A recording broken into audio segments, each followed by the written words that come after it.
¿Qué tal? Muy buenas tardes, nuevamente aquí en Casi Todo de Verdad por la pantalla de TV Universidad junto con Verónica Abreu-Labeitia. ¿Cómo va? Bien, muy bien, Camilo, ¿cómo estás? Bien, todo muy bien. ¿Vos? Bueno, bien, bárbaro, Con llegó calor. la primavera, Uf. hace calor, bueno, pero por fin. Sí, yo creo que más que la primavera llegó el verano, ¿no? Porque 30 grados la Sí, temperatura. y bastante del invierno al calentito. verano pasamos, por lo menos en lo que tiene que ver con las temperaturas, la semana pasada hacía 10 grados, Sí, hacía es verdad. frío. Bueno, pero en el medio hubo agua, lluvia y eso hizo Sí. que cambie el clima y ahora ya se perfila, me parece a mí, ¿no?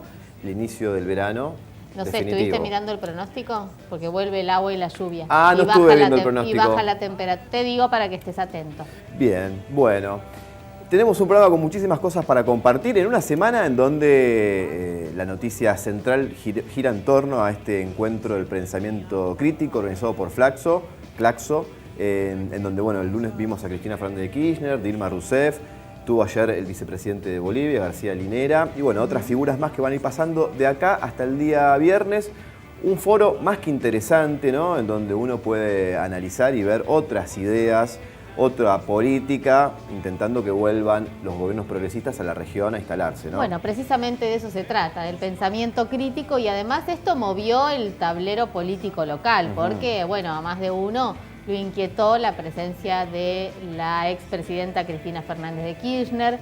La verdad que, bueno, siempre se destaca su capacidad de oratoria, más allá de si uno está o no a favor o de acuerdo con sus posiciones políticas. Sí es interesante que haya una alternativa, sobre todo por lo que venimos contando, ¿no? El neoliberalismo nuevamente en la República Argentina, de la mano del presidente Mauricio Macri, de las políticas de apertura económica, que sabemos las consecuencias que están generando, porque las venimos contando. Y bueno, en este sentido es interesante entonces que también haya alguna posición alternativa a esta situación que se está atravesando. Bien, y los invitamos a que puedan ver en la página de Claxo, ¿no? Que lo puedan googlear y ahí ver todas las actividades que va a haber desde el día de hoy hasta el viernes que concluye este foro. Más que interesante como para participar y bueno, escuchar unas nuevas ideas. Sí, se la señaló Sí. también a este foro de pensamiento crítico como la anticumbre, en relación a la cumbre del G20 que ya se está preparando para comenzar el fin de semana que viene en la ciudad de Buenos Aires, con una ciudad de Buenos Aires blindada además. Exactamente, el viernes 30, ¿no? Sí. Bueno, pero vamos a comenzar ahora con las informaciones locales, los destacados de esta semana. Y primero vamos a la ciudad de La Plata porque tenemos para compartir esta información. Los locales comerciales que han cerrado en nuestra ciudad sería un 13% más de locales cerrados. Esto es un relevamiento que hizo la Universidad Nacional de La Plata sobre 5.379 locales, lo que materializa y visualiza la caída, ¿no? de los comercios. La caída de los comercios, los locales cerrados, porque se confluyen dos factores. Por un lado, la caída del consumo, obviamente, los salarios no alcanzan. Y por otro lado, el precio exorbitante de los alquileres. También lo hemos contado aquí, cómo han aumentado los alquileres y sobre todo los alquileres de los locales comerciales. Se ve además a simple vista en el centro de la ciudad de La Plata, que podemos tomar como testeo de lo que ocurre en otras ciudades del interior de la provincia y también del interior del país. Exacto. El segundo destacado tiene que ver también con un aumento, y en esto tiene que ver con los precios cuidados. Vos recordás, ¿no? Lo que fue esta política implementada por el anterior gobierno, tratar de bajar los precios, tratar de que haya productos que sea más fácil para acceder. Pero ahora vemos que los precios cuidados no son tan cuidados, precios descuidados podríamos decir, porque aumentaron un 52% en este 2018 y subieron por encima de la inflación. Sí, exactamente, además de que son menos productos de los que hubo durante la gestión de la expresidenta Cristina Fernández de Kirchner. También es cierto que servían como referencia para que uno supiera más o menos cuánto valía un producto, 1 litro de leche, 1 kilo de harina. La realidad es que eso ya, bueno, quedó en el olvido porque yo no sé si ustedes tienen alguna referencia de cuánto valen los productos, pero todo aumenta tanto y todos los días. La inflación prevista era del 15%, ya estamos superando el 40%, no nos sorprende entonces que los precios cuidados también se hayan disparado más del 52%. Bien, es importante lo que marcás, Vero, porque realmente se encuentran menos productos en las góndolas de todos los supermercados. Y bueno, si eran cuidados, ahora con este aumento ya han pasado a ser casi productos de lujo, ¿no?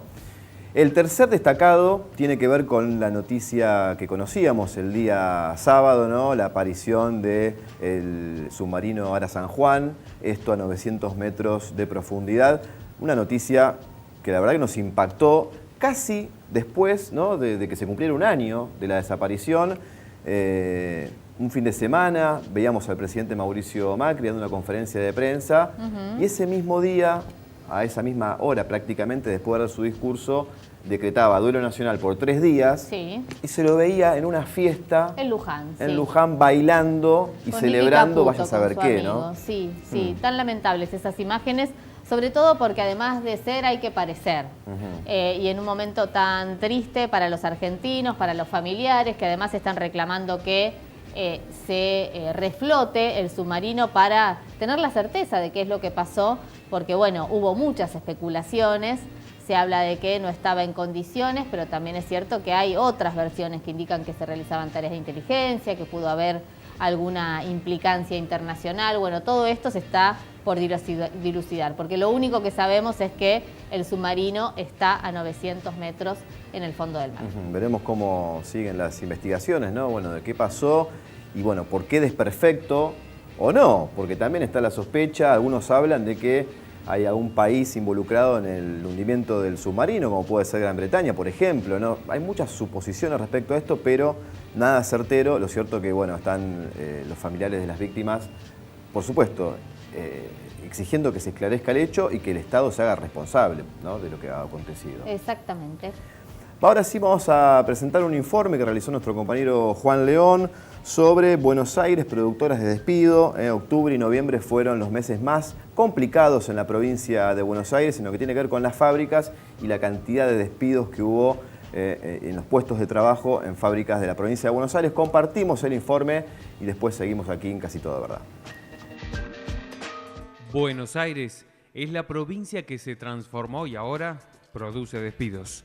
Octubre fue un mes negro para los trabajadores. Solo funciona el 57% de la capacidad instalada. Metalúrgica Tandil despidió a 160 trabajadores y Coplac cerró y echó a sus 80 trabajadores.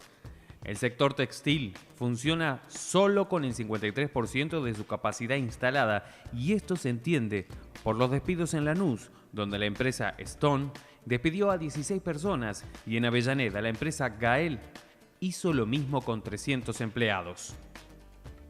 Además, las empresas vinculadas al sector alimentos como Paquetá en Chivilcoy pasan un pésimo momento que incluye el cierre definitivo y el despido de 650 personas.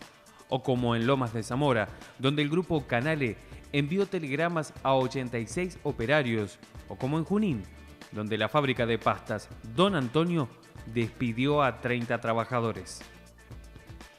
En Patagones, 22 operarios perdieron su trabajo, como así también unos 150 de la empresa Viboratá en Bahía Blanca y los 300 de la empresa 3 de Arroyo. Bueno, una situación complicada para los trabajadores en la provincia de Buenos Aires, ahí compartíamos el informe. Bueno, las empresas que han despedido, y sobre todo en el mes de octubre y noviembre, estos meses que estamos transitando, en donde, bueno, muchas fábricas han cerrado y otras tantas no tuvieron más alternativa que, lamentablemente, despedir, ¿no?, a tantos y tantos trabajadores. Sí, una situación que permanece. Digo, no es que uno supone que ahora empieza un recorrido de crecimiento. Digo, la verdad que el escenario es desalentador para las industrias locales. Hemos hablado, recién en el informe veíamos la industria automotriz, pero también la textil, el calzado. Bueno, los productores de la zona también en una situación muy difícil, porque la caída del consumo no para y tiene efecto en todos los sectores. Veremos si se toma alguna medida para tratar de controlar. Hubo en algún momento un proyecto en el Congreso Nacional para pagar doble indemnización en caso de que hubiera despidos, pero el gobierno vetó, concretamente el presidente Mauricio Macri vetó esta iniciativa. Probablemente no hubiera sido una solución, pero sí un paliativo para evitar que tantos trabajadores se queden en la calle. Bien, en el próximo bloque vamos a compartir la segunda parte de este informe que lo hizo nuestro compañero Juan León, que le mandamos un saludo muy grande, que no está hoy junto con nosotros. Le mandamos un abrazo. Pero sí, que junto con Marina vienen trabajando en la producción de de este y todos los programas que hemos hecho, ¿no? Exacto. Y hablamos de femicidios, Sí, ¿te parece? dale. Porque, bueno, es otro escenario muy difícil en la República Argentina. Mujeres asesinadas, víctimas de violencia de género. Y bueno, 216 víctimas en lo que va del año. Una mujer muere o es asesinada en Argentina cada 36 horas, precisamente víctimas en general de sus parejas, de alguien de su círculo íntimo, por lo menos esto es lo que indican las estadísticas. Vamos a compartir el testimonio de una integrante de Mumala, que es una organización que viene justamente relevando todas estas cifras y todas estas estadísticas en lo que tiene que ver con la violencia de género, así que compartimos su testimonio.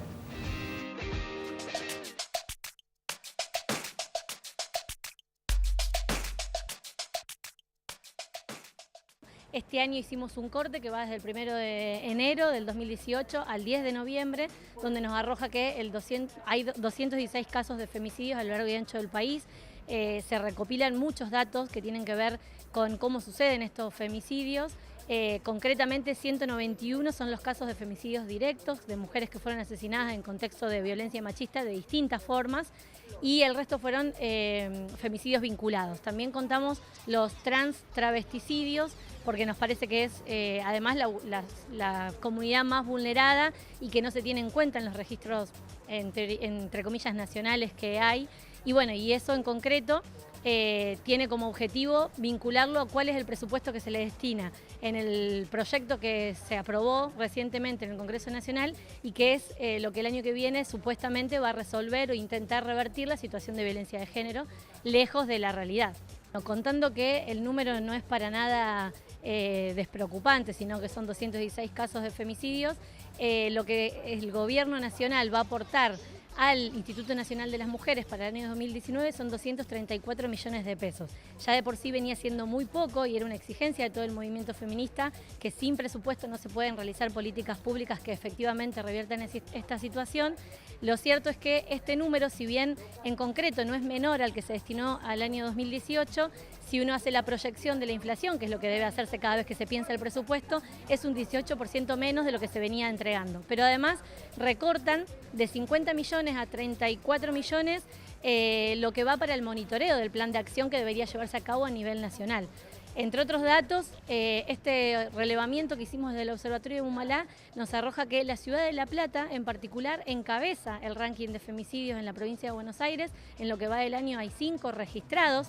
Siempre recuerdo que lo que nosotros hacemos es un relevamiento sobre los medios gráficos donde efectivamente salieron los casos como femicidios. Seguramente habrá otros que no se registran de esa manera y por lo tanto esto sigue siendo un registro parcial y seguimos exigiendo que sea el gobierno el que tome la posta de realizar, porque sin números y sin estadísticas es muy difícil poder después, bueno, más allá de la voluntad política, generar políticas públicas que reviertan esta situación.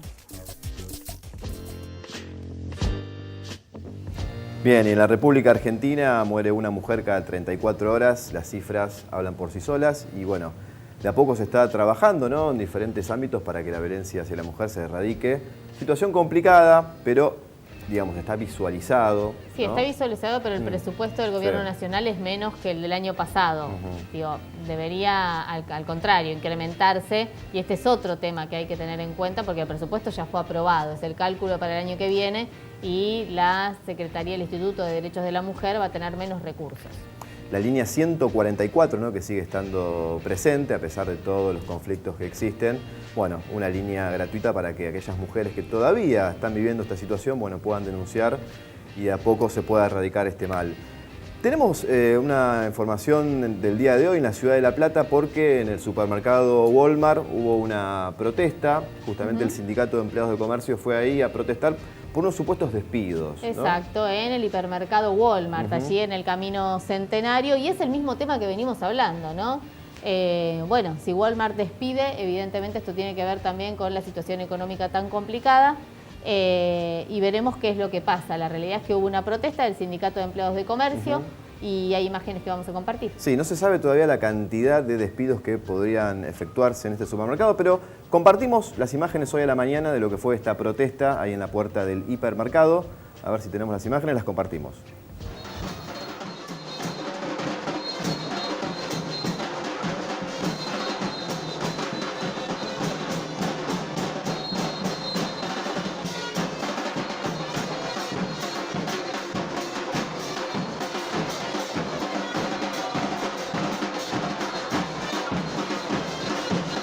Entonces, bueno, como en la puerta del Walmart se manifestaban por estos supuestos despidos que todavía no se han conocido, pero según trascendidos ya se están empezando a hacer efectivos. Sí, bueno, veremos qué es lo que pasa. Debería intervenir la Secretaría de Trabajo. En la provincia de Buenos Aires todavía tenemos Ministerio de Trabajo. A nivel nacional ya no. Depende del Ministerio de la Producción. Recordemos que renunció Triaca, Jorge Triaca, quien fue ministro en su momento, después un poco devaluado, secretario de Trabajo, un área sensible que debería ser jerarquizada. Bueno, esperemos que intervengan para ver cuál es la situación en Walmart, pero también en todos aquellos sectores de los que ya hemos estado hablando. Bien, Vero, vamos a compartir ahora la tapa que no fue. Sí. Ponemos en tapa un hecho que ha pasado inadvertido para muchos. Poca trascendencia o poca de acuerdo a la que debería, sobre todo en algunos medios que se dedican en general a buscar este tipo de casos y darle cierta difusión. El intendente radical que vive a 200 kilómetros, investigación periodística de ADN, el jefe comunal de Cambiemos, Juan Luis Martín, gobierna la ciudad de Cerrezuela y nunca vivió ahí porque tiene domicilio a 220 kilómetros cerca de Córdoba capital. Claro, Cerrezuela es un municipio muy pequeño de la provincia de Córdoba, en donde su intendente, él de Cambiemos, como ahí bien lo marca la tapa, no vive en la ciudad, viaja todos los días para ser intendente de una ciudad que, bueno, la ve desde lejos prácticamente. Sí, ¿no? Exactamente. Vamos a compartir, si te parece, el informe. Dale. ¿Cómo se llama el intendente de acá de Cerrezuela? Juan Martín. ¿Dónde está? Tiene que estar ahí. ¿En la Muni? Sí, ahí en la municipalidad. Me dicen que vive en Córdoba. ¿Vive en Córdoba, sí? ¿Vive en Córdoba? Creo que sí. ¿Lo viste muchas veces acá o no? No, yo casi nunca. Señora, disculpe. Una pregunta, ¿está el intendente? No, no se encuentra. ¿No se encuentra? ¿Hoy estuvo acá? Sí. ¿No vive en Córdoba él? No, él vive acá. ¿A dónde vive, che? Vive acá en Cerrezuela. Sé No que sé. vive en Córdoba. Vive en Córdoba. ¿Y cómo vive en Córdoba y intendente de acá? No sé. Bien, ahí está entonces. Trabajo de ADN, programa de C5N. Sí. Y bueno, no sé, cosas que están pasando, ¿no? Cosas que están pasando, 220 kilómetros de distancia. Hay que ver cómo lo votaron a este señor también. A Sí, distancia, un pueblo ¿lo muy habrán votado? chiquito, ¿no? Cerrezuela. Bueno, uno supone que algún vínculo con el municipio debería tener, pero la realidad es que debería estar radicado también en el lugar donde está gobernando. Claro. 3.000 habitantes me dicen que tiene Cerrezuela, muy pequeño, pero el señor vive en Córdoba. Ahí está, Córdoba capital. Bueno, tenemos una nota en un ratito. Sí, en el próximo bloque va a estar con nosotros Patricio Villegas, secretario general de SUTEBA La Plata, para hablar sobre el conflicto docente con la provincia de Buenos Aires, digamos, o el conflicto que tiene la provincia con los docentes. Exacto, Me parece ayer que un sería paro la de inversa. 24 horas, hoy una protesta que sigue y una negociación parada, porque en realidad no hay convocatoria del gobierno bonaerense que está atando un posible aumento a la recaudación. Bien, eso en minutos nomás, una tanda y ya volvemos.